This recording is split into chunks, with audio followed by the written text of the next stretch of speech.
আজ আমরা আলোচনা করব দ্বাদশ শ্রেণীর তৃতীয় সেমিস্টারের রাষ্ট্রবিজ্ঞানের পঞ্চম অধ্যায়। এই অধ্যায়টির নাম হলো রাজনৈতিক দল ও দল ব্যবস্থা। অর্থাৎ এই অধ্যায়ে আমরা ভারতীয় রাজনৈতিক দল এবং দল ব্যবস্থা সম্পর্কে আলোচনা করব এবং এই অধ্যায়ে যত অতি সংক্ষিপ্ত প্রশ্নোত্তর বা এমসিকিউ রয়েছে সেগুলো আমরা আলোচনা করব এবং প্রত্যেকটা প্রশ্নের বিশ্লেষণ দেখে নেব।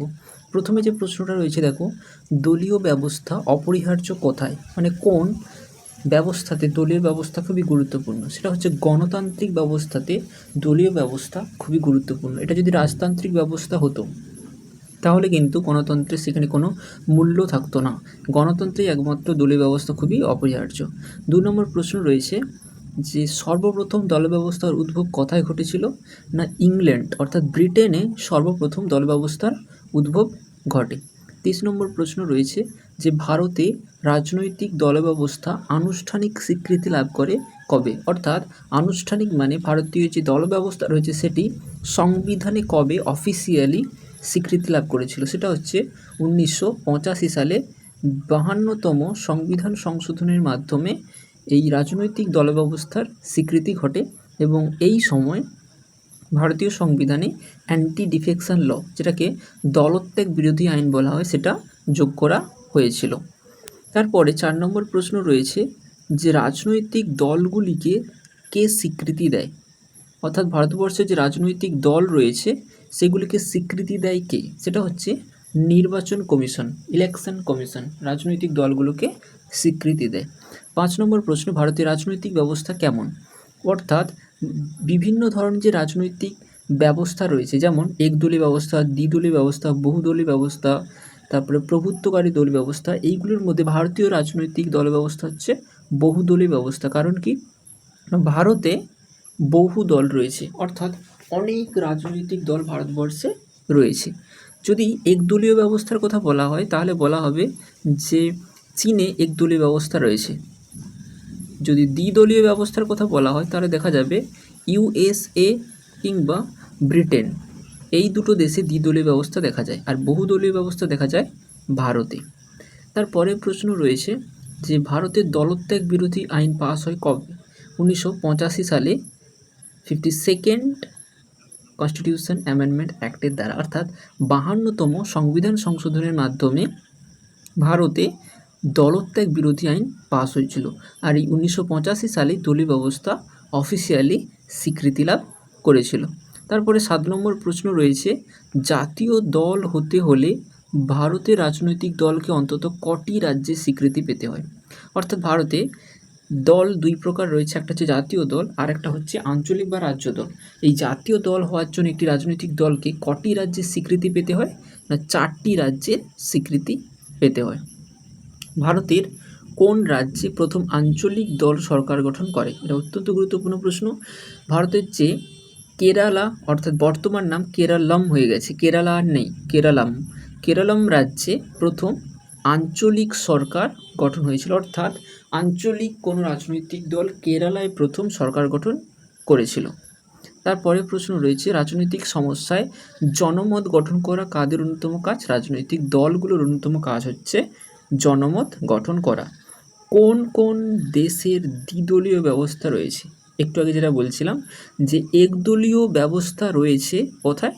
না, একদলীয় ব্যবস্থা রয়েছে চীনে এবং দ্বিদলীয় ব্যবস্থা রয়েছে মার্কিন যুক্তরাষ্ট্র অর্থাৎ ইউএসএ এবং ব্রিটেন অর্থাৎ ইংল্যান্ডে। আর যদি একদলীয় বলতো তাহলে হতো চীন। এখানে দ্বিদলীয় বলেছে তাই মার্কিন যুক্তরাষ্ট্র এবং ব্রিটেন, আর বহুদলীয় বললে ভারতবর্ষ, দক্ষিণ আফ্রিকা, এই সমস্ত দেশ। তারপরে প্রশ্ন রয়েছে এনডিএ, এই কথাটির পুরো নাম কি?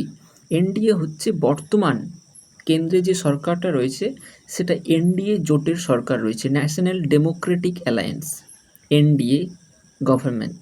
এটা একটা জোট, অর্থাৎ বিভিন্ন রাজনৈতিক দলকে নিয়ে একটা জোট গঠন করে রাজনৈতিক একটা সরকার গঠন করা হয়েছে। কারণ একটি রাজনৈতিক দল সরকার গঠন করতে পারেনি, অর্থাৎ সরকার গঠন করার জন্য 272টা লোকসভা সিট দরকার, কিন্তু বর্তমানে বিজেপি সরকারে অর্থাৎ বিজেপি রাজনৈতিক দলে 272টা লোকসভার আসন নেই, তাই অন্যান্য দলের সঙ্গে জোট গঠন করেছে এনডিএ জোট এবং এর নাম হচ্ছে ন্যাশনাল ডেমোক্রেটিক অ্যালায়েন্স, জোট গঠন করে সরকার গঠন করেছে। পরের প্রশ্ন রয়েছে, ভারতের রাজনৈতিক দলগুলির জন্য নির্বাচনের আদর্শ নীতি নির্ধারণ করে কে? না নির্বাচন কমিশন, অর্থাৎ যেটাকে আমরা ইলেকশন কমিশন বলে থাকি। 13 নম্বর প্রশ্ন রয়েছে, বর্তমানে ভারতের জাতীয় দলগুলির নাম লেখো। অর্থাৎ আমাদের কিন্তু এই জাতীয় দলগুলোর নাম অবশ্যই মুখস্থ করে রাখতে হবে। তার আগে আমাদের জানতে হবে যে জাতীয় দল কটি রয়েছে। ভারতবর্ষে মোট জাতীয় দল রয়েছে এই মুহূর্তে 6টি, আর আঞ্চলিক দল রয়েছে 58, অর্থাৎ 58টি।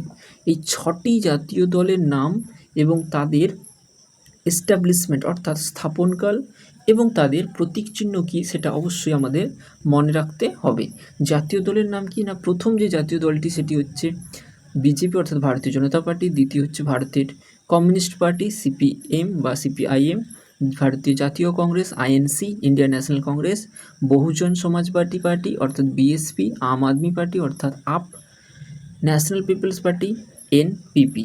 এবার প্রথমে যদি আমরা বিজেপির কথা দেখি, জাতীয় দলের প্রতীক হচ্ছে পদ্মফুল, কমিউনিস্ট পার্টির হচ্ছে কাস্তে হাতুড়ি তারা, আইএনসি অর্থাৎ জাতীয় কংগ্রেস এর হচ্ছে হাত, আর বিএসপি বহুজন সমাজবাদী পার্টি এর হচ্ছে হাতি, আম আদমি পার্টি আপ এর হচ্ছে ঝাড়ু বা ঝাঁটা, আর ন্যাশনাল পিপলস পার্টি হচ্ছে বই।